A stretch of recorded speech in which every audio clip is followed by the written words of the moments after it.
Olá, meu nome é Elaine Menezes, eu sou coordenadora do Círculo de Oração da Assembleia de Deus e eu também mantenho um programa de rádio na Rádio Caçapava, em Caçapava do Sul, né? Todos os sábados à tarde, às 15 horas, eu e mais 3 companheiras, Emanuele, Miriam e Lisiane.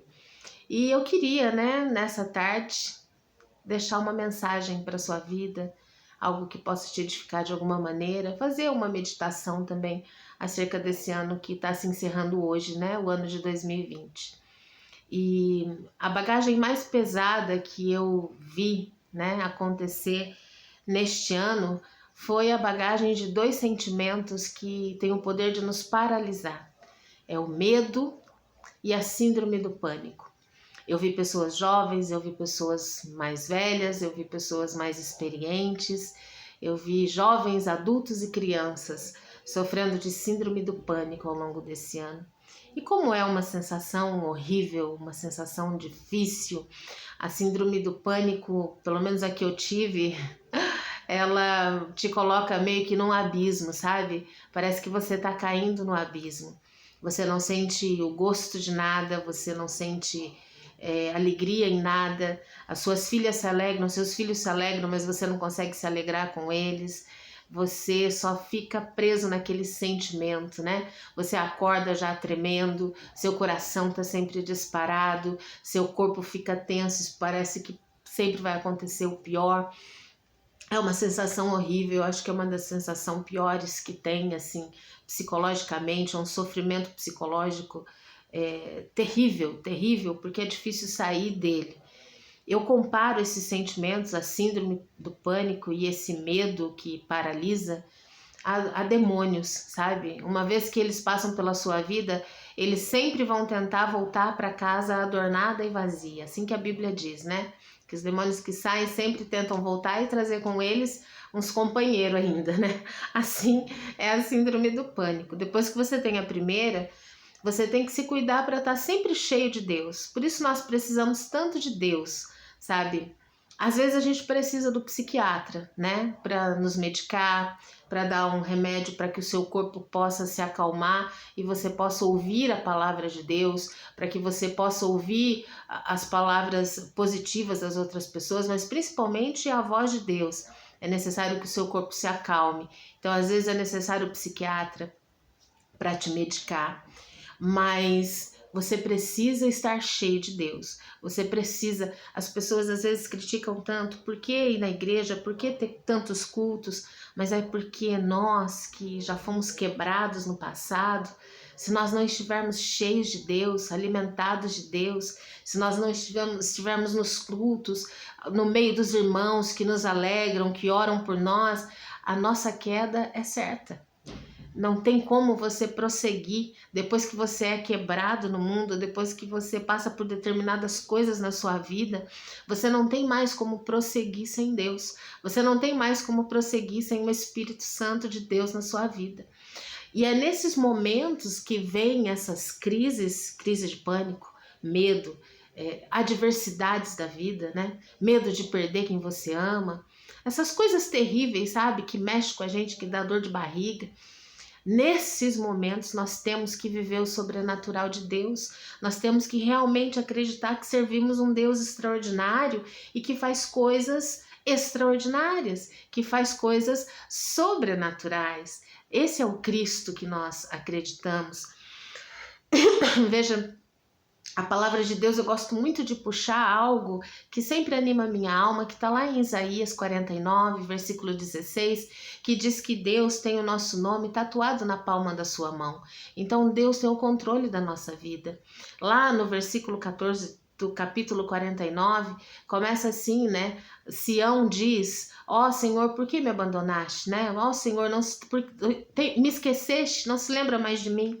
Aí no versículo 15, né, Deus fala: olha, ainda que uma mãe se esqueça do seu filho que amamenta ou do seu filho pequeno, contudo eu jamais me esquecerei de ti. Eu tenho o teu nome tatuado na palma da minha mão e os teus muros estão permanentemente diante de mim. Ou seja, as nossas defesas, as nossas estruturas, aquilo que nos guarda, nos protege, está sempre diante dos olhos de Deus. Então, se a sua vida está no controle de Deus, se você entregou a sua vida para Jesus, Ele é o Senhor da sua vida, você chegou para Ele, para Cristo e falou: Jesus, Tu és Senhor na minha vida, Tu és Deus na minha vida, eu creio que Tu foi crucificado, mas ressuscitou ao terceiro dia, eu creio que Tu está vivo, assentado à direita do trono de Deus e que deixou Seu Espírito Santo aqui conosco para nos consolar, nos animar e nos ajudar até o fim dos séculos. Quando você faz isso, você tem que acreditar que Deus vai te sustentar em qualquer ocasião. Deus vai te sustentar no meio das adversidades, dos seus maiores medos, né? Aquelas coisas terríveis que você acha que pode acontecer com você. Não vão acontecer, mas ainda que acontecessem, você não estaria sozinho, o Senhor estaria contigo.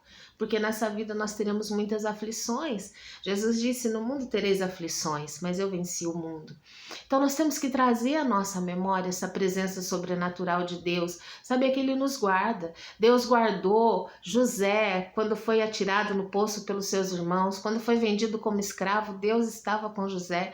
Quando José foi preso, encarcerado, sofreu uma injustiça, uma acusação indevida e foi encarcerado, Deus estava no cárcere com José.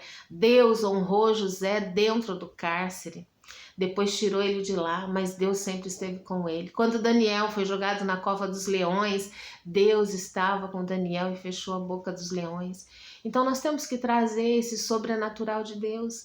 Sem o sobrenatural de Deus nós não temos sanidade. Sem a fé de que Deus existe e nos guarda, nos falta sim sanidade mental. Por isso nós precisamos de Deus, nós precisamos desse equilíbrio na nossa vida, né? E para afastar todo o pânico, para afastar todo o medo e vivermos na presença dele. Quando João estava na ilha de Pátimos, ele teve uma visão, ele foi arrebatado aos céus. E ele disse que viu, né, aquele ser de cabeça e cabelos brancos como a neve, com vestes longas, voz como de trovão, olhos como chamas de fogo. E era Jesus e dizia para ele: João, não temas, eu sou o alfa e o ômega, eu sou o princípio e o fim, e eu tenho nas minhas mãos as chaves do inferno e da morte. Jesus Cristo tem todo o poder na terra, no céu, embaixo da terra, tem poder sobre o seu passado, sobre o seu presente, sobre o seu futuro. Jesus Cristo tem o controle nas suas mãos e Ele jamais vai permitir que a gente passe por aquilo que a gente não aguente. Ele sempre vai mandar refrigério, Ele sempre vai mandar socorro, sempre vai mandar amigos para a nossa volta. Então, se nesse momento você está enfrentando, é um dia que na verdade está todo mundo fazendo planos, mas Deus me mostra que tem muita gente sofrendo, sabe? Remoendo coisas do passado, com medo que o passado te visite. Eu quero te convidar a entregar tudo nas mãos de Jesus e clamar o nome dele sobre a sua vida, clamar o nome dele sobre a sua história, confiar. Se você está com pensamento de morte, de suicídio, pensando em tirar a sua vida, achando que não tem mais jeito, eu quero que você ligue para um amigo, para alguém. Deus vai colocar um amigo na sua memória, vai trazer à sua memória algum amigo que possa te liberar uma palavra de bênção, uma palavra positiva, uma palavra que vai te levantar, que vai te animar, uma palavra de Deus. Então procure seus amigos, esteja rodeado de amigos. Esteja rodeado de pessoas que falem do poder, da misericórdia de Deus sobre a sua vida. Não tenha medo de Deus. Não pense que Deus é castigador. Tira essa imagem da sua vida. Confessa os seus pecados a Ele e acredita na misericórdia dEle. Rejeita toda voz de Satanás que vem te acusar, que vem te culpar, lembrar você dos seus erros do passado, lembrar você da malignidade do seu coração. Creia num Deus de misericórdia que conhece a sua estrutura, conhece as suas motivações e vamos seguir adiante, né? Um dia de cada vez. A síndrome do pânico a gente vence um dia de cada vez. Se precisar de medicação, não tenha vergonha. Ainda mais se você for crente, né? Às vezes é evangélico e fala: ai, que vergonha, tem que tomar uma medicação. O nosso corpo às vezes precisa de uma medicação para ele equilibrar, para que a gente possa receber a palavra de Deus e raciocinar e compreender e aplicar ela na nossa alma. Amém? Então, vamos que vamos um dia de cada vez. Você vai passar por isso, você vai vencer isso. Amanhã é outro dia, amanhã é 2021, mas amanhã é outro dia e depois é outro dia. Vamos vencer um dia de cada vez. E assim a gente chega aonde Deus quer que a gente esteja, na sua paz. Amém? Feliz 2021 e que Deus abençoe vocês.